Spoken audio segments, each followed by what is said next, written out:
বছর একটি করে গাছ লাগাতে শিক্ষার্থীদের আহ্বান প্রধানমন্ত্রীর। নির্বাচিত শ্রেষ্ঠ শিক্ষার্থীদের হাতে তুলে দিলেন প্রাথমিকের শিক্ষা পদক। এইচএসসি শিক্ষার্থীদের নিয়ে আপত্তিকর মন্তব্যের জন্য শিক্ষামন্ত্রীর দুঃখ প্রকাশ। মন্ত্রীর পদত্যাগ দাবিতে আজ ফের আন্দোলনের ঘোষণা।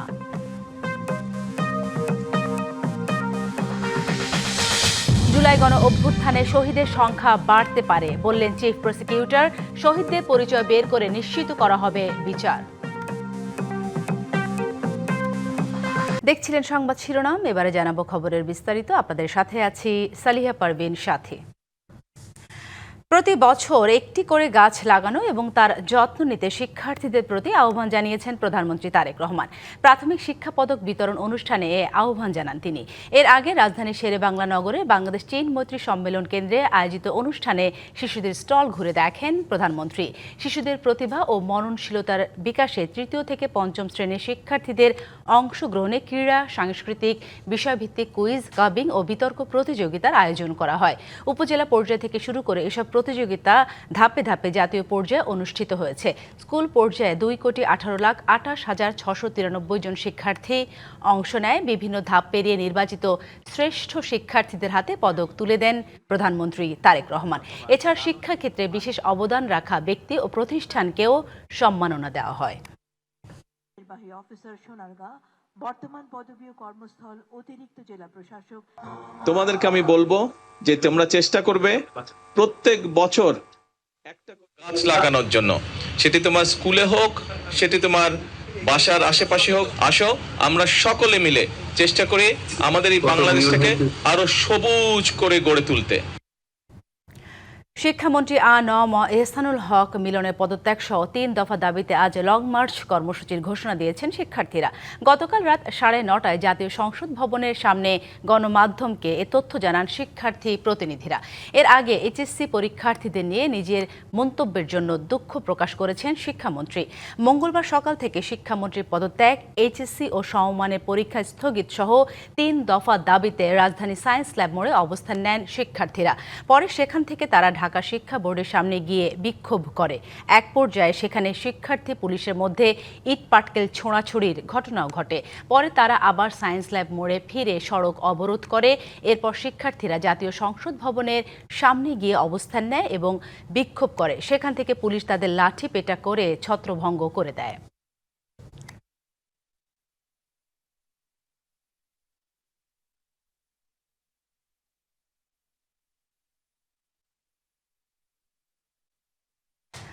রাজধানীর শাহবাগ, সায়েন্স ল্যাব ও সংসদ ভবন এলাকায় শিক্ষার্থীরা অবস্থান নিয়েছেন কিনা এ বিষয়ে জানাতে সরাসরি যুক্ত হচ্ছেন সহকর্মী ফরহাদুজ্জামান। ফরহাদ, পরীক্ষা তো শেষ হলো, এদিকে আবার শিক্ষামন্ত্রী পদত্যাগ সহ 3 দফা দাবিতে লং মার্চ কর্মসূচির ঘোষণা দিয়েছেন শিক্ষার্থীরা। আপনি সেখানে আছেন, কেমন পরিস্থিতি দেখতে পাচ্ছেন? সাথে আপনি জানেন যে গতকালকে শিক্ষার্থীরা 3 দফা দাবির মধ্যে শিক্ষামন্ত্রী পদত্যাগ সহ এইচএসসি ও সমমান পরীক্ষা পেছানোর দাবি ছিল।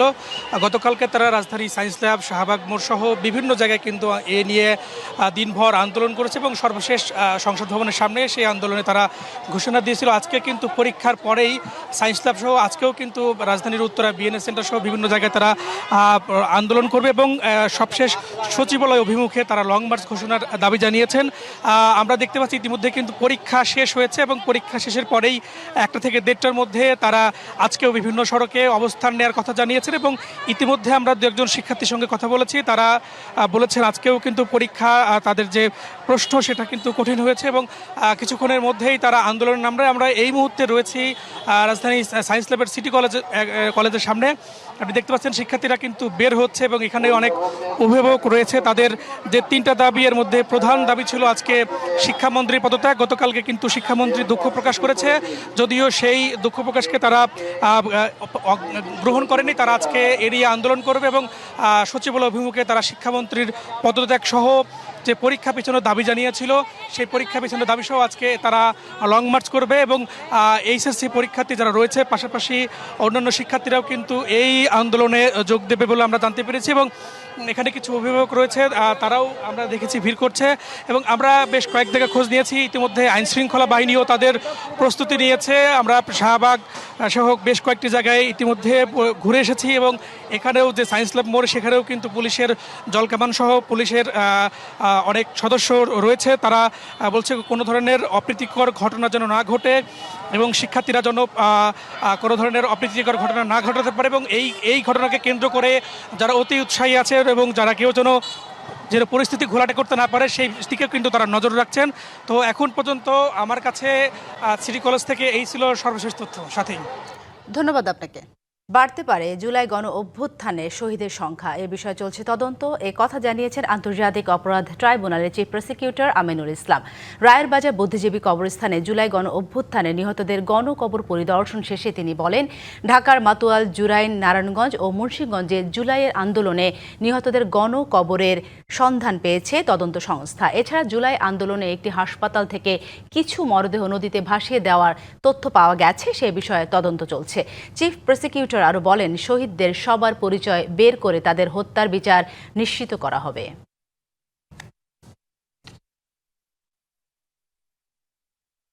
যে আমরা ইতিমধ্যে 834 জনের মতো আমাদের যারা শহীদ হয়েছিল তাদেরকে আমরা শনাক্ত করতে পেরেছি, তাদের গেজেটভুক্ত হয়েছে।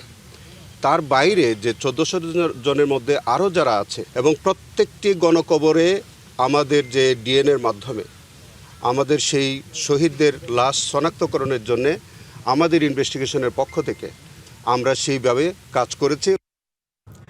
রাজধানীর আলুবাজার এলাকায় একটি সেলুনে এসি বিস্ফোরণে 10 জন দগ্ধ হয়েছেন। এদের মধ্যে 3 জনের অবস্থা আশঙ্কাজনক। দগ্ধদের স্বজনরা জানান, গতরাত 1টার দিকে এই ঘটনা ঘটে।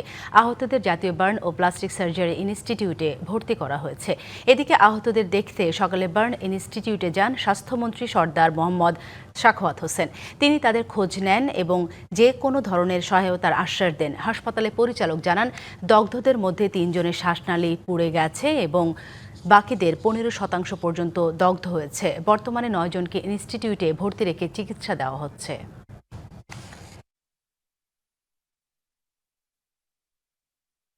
জাতীয় সংসদে সংবিধান সংস্কারের পরিবর্তে সংশোধনের জন্য কমিটি গঠনের নিন্দা জানিয়েছে এনসিপির কেন্দ্রীয় নেতৃবৃন্দ। বগুড়ায় জুলাই পদযাত্রায় অংশ নেন দলটির মুখ্য সংগঠক সার্জিস আলম এবং মুখ্য সমন্বয়ক নাসিরুদ্দিন পাটোয়ারি। বলেন, বাংলাদেশের 70% মানুষ সংস্কারের পক্ষে, তাই সংস্কার বাস্তবায়ন করতে হবে। দল, যদি কোনো পরিবার, যদি কোনো গোষ্ঠী এই সংস্কারের পথে বাধা হয়ে দাঁড়ায়, তাহলে শেখ হাসিনার যেই পরিণতি হয়েছিল একই দশা উপভোগ করতে হবে বাংলাদেশে। টানা কয়েকদিনের ভারী বৃষ্টিতে আশুলিয়ায় বেশ কয়েকটি এলাকায় দেখা দিয়েছে জলাবদ্ধতা। সড়ক ছাপিয়ে ঘরে ঢুকেছে পানি, বন্ধ হয়েছে রান্নাবান্না, সব মিলে মানবেতর দিন কাটছে স্থানীয়দের। বাধ্য হয়ে অনেকে খুঁজছেন মাথা গোঁজার ঠাঁই। উপজেলা প্রশাসন বলছে, শিগগিরই জলাবদ্ধতা নিরসনে নেওয়া হবে উদ্যোগ।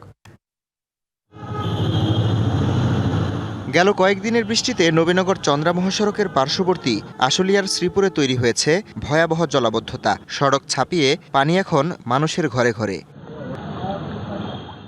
এলাকাটির প্রায় 10,000 বাসিন্দার বেশিরভাগই শিল্প শ্রমিক ও স্বল্প আয়ের। এদের অনেকেই খুঁজছেন মাথা গোঁজার ঠাঁই। বাধ্য হয়ে কেউ কেউ আসবাবপত্র সহ আশ্রয় নিয়েছেন পাশের একটি নির্মাণাধীন হাসপাতালের ভবনে। মেডিকেল এসে উঠছি, রান্না বেড়া খাইতে পারি না, সমস্যা, খুবই সমস্যা। খাটমাট সব ভিজে গেছে, কাপড় চোপড় সব ভিজে গেছে, কারণ আমরা বাধ্য হয়ে আমরা বাড়ি চলে এসেছি। নিরাপদ আশ্রয়ের পাশাপাশি আছে খাবারের সংকটও। বাসিন্দারা জানান, এই অঞ্চলের জলাবদ্ধতার সংকট দীর্ঘদিনের। তবে এবারের ভারী বর্ষণে ঘরে পানি প্রবেশ করায় ভোগান্তি চরমে। ঘরে ঢুকতে পারি না, ঘরে পানি বা রান্দা যে খামো এই ক্ষমতাটা এখানে নাই। সব জিনিসপত্র উপরে উঠাই দিছি, কিছু নষ্ট হয়েছে, আবার ওই দোকান তো বন্ধ 8 দিন যাবত। পানি যাওয়ার কোনো ব্যবস্থা নেই। আছে চিকন, ওই পানি চিকন যায় প্রতি বছর এটা যেতে পারে না। শ্রীপুরের মতো বৃষ্টিতে জলাবদ্ধতা সৃষ্টি হয়েছে আশুলিয়ার জামগড়া ও ধামসোনা ইউনিয়নের বিভিন্ন এলাকাতেও। এছাড়া বাইপাইল এলাকায় ব্যস্ততম নবীনগর চন্দ্র সড়কের প্রায় 1 কিলোমিটার অংশ যেন পরিণত হয়েছে মৃত্যু ফাঁদে। পানিতে ডুবে থাকা ভাঙা সড়কে প্রায়ই ঘটছে দুর্ঘটনা। এক্সপ্রেসওয়ের কাজ চলমান রয়েছে, যে কারণে আমাদের পানি নিষ্কাশনে বা ড্রেনেজ সিস্টেমে আমাদের একটু প্রবলেম হচ্ছে। এমার্জেন্সি পানি নামার জন্য যে ব্যবস্থা রয়েছে সেগুলো আমরা উপজেলা প্রশাসনের পক্ষ থেকে ইতিমধ্যেই করে দিয়েছি। বৃষ্টি আমাদের দেখিয়ে দিয়েছে যে কোন কোন জায়গায় কাজ করা দরকার। জলাবদ্ধতা নিরসনে দ্রুত কার্যকর ব্যবস্থা নিশ্চিতের পাশাপাশি স্থায়ী সমাধানের দাবি এলাকাবাসীর। DBC news desk. আন্তর্জাতিক প্রসঙ্গ। হরমুজ প্রণালী দিয়ে চলাচলকারী জাহাজের উপর প্রস্তাবিত 20% টোলের প্রস্তাব থেকে সরে এলেন মার্কিন প্রেসিডেন্ট ডোনাল্ড ট্রাম্প। স্থানীয় সময় মঙ্গলবার নিজের ট্রুথ সোশ্যালে কথা জানান তিনি। তবে একই সাথে ইরানের বন্দরগুলোর বিরুদ্ধে পুনরায় নৌ অবরোধ শুরু করেছে যুক্তরাষ্ট্র। মার্কিন সেন্ট্রাল কমান্ড জানিয়েছে, বাণিজ্যিক জাহাজ চলাচলে হামলার সক্ষমতা কমাতে ইরানের বিভিন্ন সামরিক স্থাপনায় বিমান হামলা চালানো হচ্ছে। ইরানের রাষ্ট্রীয় গণমাধ্যম জানিয়েছে, বুশেহর সহ দক্ষিণাঞ্চলের একাধিক এলাকায় বিস্ফোরণের ঘটনা ঘটেছে। অন্যদিকে তেহরান দাবি করেছে তারা বাহরাইন ও জর্ডানে থাকা মার্কিন সামরিক স্থাপনাগুলো লক্ষ্য করে হামলা চালিয়েছে। ডিবিসি সংবাদে এই ছিল এখনকার মতো। ডিবিসি নিউজের সংবাদগুলো পড়তে ভিজিট করুন dbcnews.tv আর ভিজিট করুন ডিবিসি নিউজের ফেসবুক পেজ এবং ইউটিউব চ্যানেল। ডিবিসির সঙ্গেই থাকুন।